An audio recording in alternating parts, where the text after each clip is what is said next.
Lewis said Grenada currently imports 14 million pounds of poultry every year, with the domestic market only left to produce a fraction of that amount. He said as a result of dumping, Grenada's rural economy is starved of much-needed cash flow. The strategic consultant said dumping, which is in contravention of the World Trade Organization rules, is allowed to continue because Grenada and the region have failed to police trade agreements with foreign countries. The North American market and the Brazilian market, their model of production is essentially this.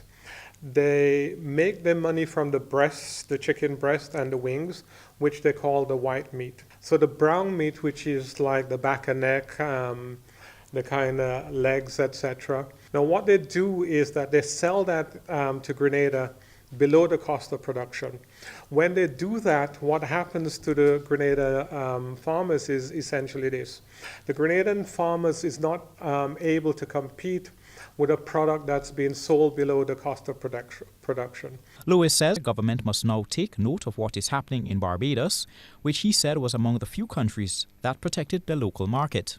Anybody who wants to import poultry into Barbados, the first 5% of poultry can be imported at 5% in terms of levy or taxation, but the other 95% will incur taxation of 295%.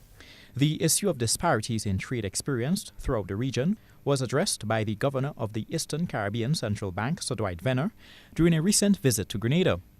During an interview, Sir Dwight Venner says there must be a collective effort to build the necessary infrastructure that can support the export of goods. The supporting infrastructure is very important because exporting is not easy. And so there has to be a collective effort to identify those things, right, which we are good at. And also, we have to persuade other countries like the United States to take our goods. Colin Campbell, GBN News.